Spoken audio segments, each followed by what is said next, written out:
Bismillahirrahmanirrahim. Assalamualaikum warahmatullahi wabarakatuh. Apa kabar anak-anak sekalian? Semoga kalian semua dalam keadaan sehat. Amin. Baiklah, pada hari ini kita akan membahas pada bab 3 Khulafaur Rasyidin, cermin akhlak Rasulullah SAW. Baiklah, sebelum kita memulai pelajaran, ada baiknya kita membacakan Al-Basmalah. Bismillahirrahmanirrahim. Sejarah Khulafaur Rasyidin. Setelah sakit beberapa minggu, Nabi Muhammad SAW wafat pada hari Senin tanggal 8 Juni 632 atau 12 Rabiul Awal 10 Hijriah di Madinah. Khulafaur Rasyidin merupakan gabungan dari dua kata, yaitu Khulafa dan Rasyidin. Khulafa adalah jamak dari kata Khalifah yang artinya pengganti, sedangkan Ar-Rasyidin adalah jamak dari kata Ar-Rasyid yang artinya orang yang mendapat petunjuk. Maka Khulafaur Rasyidin berarti para pengganti yang mendapat petunjuk.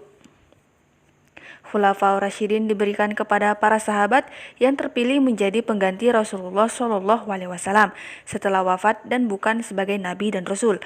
Khulafaur Rasyidin itu terdiri dari 4 khalifah, yaitu Abu Bakar Asy-Syiddiq, Umar bin Khattab, Utsman bin Affan, dan Ali bin Abi Thalib.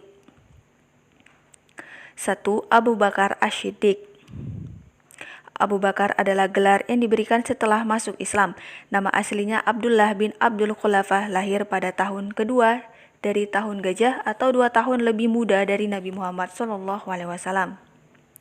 Abu Bakar adalah orang dewasa yang pertama masuk Islam. Beliau mendapat gelar Asy-Syiddiq atau orang yang jujur terpercaya karena beliau adalah orang pertama yang mempercayai peristiwa perjalanan Nabi Muhammad dari Mekah ke Baitul Maqdis di Yerusalem. Dilanjutkan dengan perjalanan dari Baitul Maqdis ke Sidratul Muntaha dalam waktu semalam. Peristiwa itu dikenal dengan Isra dan Mi'raj. Selama di Mekah, peranan beliau sangatlah besar untuk membantu Nabi Muhammad menyebarkan Islam. Abu Bakar mengeluarkan harta bendanya dengan tulus untuk membantu perjuangan dan kejayaan Islam. Beliau rela mengorbankan harta dan jiwanya untuk kepentingan menyebarkan Islam dan membela umat Islam. Pada ketika Nabi Muhammad wafat, kaum Ansyar mengadakan musyawarah di Sakifah Bani Sa'ad. Mereka sepakat memilih Abu Bakar sebagai khalifah atau pengganti Nabi Muhammad. Abu Bakar memimpin umat Islam selama 2 tahun. 2. Umar bin Khattab. Umar bin Khattab lahir pada tahun 580 Masehi di kota Mekah dari suku Bani Adi, salah satu rumpun suku Quraisy, suku terbesar di kota Mekah pada saat itu. Menurut riwayat, Umar masuk Islam setelah masuk Islamnya 40 laki-laki dan 11 perempuan atau orang ke-52 yang masuk Islam. Dengan watak yang tegas dan keras, Umar bin Khattab menjadi pembela utama Nabi Muhammad dan umat Islam dari gangguan kafir Quraisy. Hal ini menjadikan umat Islam semakin kuat dan disegani. Nabi Muhammad memberi gelar dengan sebutan Al-Faruq yang berarti sang pembela. Di samping memiliki daya kritis tegas dan keras, Umar bin Khattab memiliki sikap yang sangat mulia, yaitu seseorang yang amat mudah menangis bila mendengarkan lantunan ayat-ayat suci Al-Quran. Sungguh mulia sekali ya. Umar bin Khattab meninggal setelah dibunuh oleh Abu Lu'lu'ah pada hari Rabu 4 Zulhijjah 23 Hijriah. Beliau ditusuk dengan sebilah pisau ketika beliau sedang melaksanakan sholat. Beliau wafat pada hari Rabu 25 Zulhijjah atau 23 Hijriah 644 Masehi. Setelah wafat, jabatan khalifah dipegang oleh Utsman bin Affan. 3. Utsman bin Affan. Utsman bin Affan lahir pada tahun 573 Masehi, tahun kelima setelah kelahiran Nabi Muhammad. Dia berasal dari keluarga kaya raya. Sebelum masuk Islam, dia dipanggil Abu Amr yang memiliki sifat jujur dan rendah hati.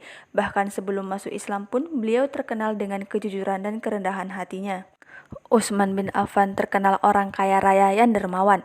Utsman tidak ikut berperang di Badar karena sedang menunggu Ruqayyah, putri Nabi Muhammad yang sedang sakit. Setelah Ruqayyah meninggal, Utsman menikah dengan Ummu Kulsum, sehingga dia mendapat gelar Dzul Nurain, pemilik 2 cahaya. Gelar Dzul Nurain karena Utsman bin Affan menikahi 2 putri Nabi Muhammad, yaitu Ruqayyah dan Ummu Kulsum. Beliau diangkat menjadi khalifah pada tahun 24 Hijriah dan berusia 70 tahun. Beliau meninggal dibunuh pada hari Jumat tanggal 18 Zulhijjah 35 Hijriah ketika sedang membaca Al-Quran. Beliau meninggal pada usia 82 tahun. 4. Ali bin Abi Thalib. Beliau dilahirkan di Mekah pada hari Jumat 13 Rajab tahun 570 Masehi atau 32 tahun setelah kelahiran Nabi Muhammad SAW. Beliau tinggal bersama Nabi Muhammad sejak kecil. Ali bin Abi Thalib masuk Islam saat berusia 7 tahun. Ali adalah salah seorang dari 10 sahabat yang dijamin masuk surga dan dinikahkan dengan Fatimah Az-Zahra putri Rasulullah dan memiliki 2 anak yaitu Hasan dan Husain. Peranan Ali bin Abi Thalib sangat besar. Beliau menggantikan Nabi Muhammad di tempat tidurnya ketika Nabi SAW hijrah. Sikap pemberani dan petarung sejati dibuktikan di beberapa peperangan yang diikutinya.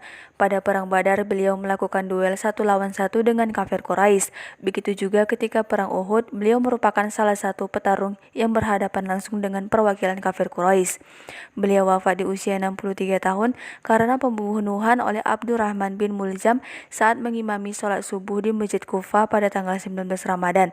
Ali menghembuskan nafas terakhirnya pada tanggal 21 Ramadan tahun 40 Hijriah. Ali dikuburkan secara rahasia di Najaf.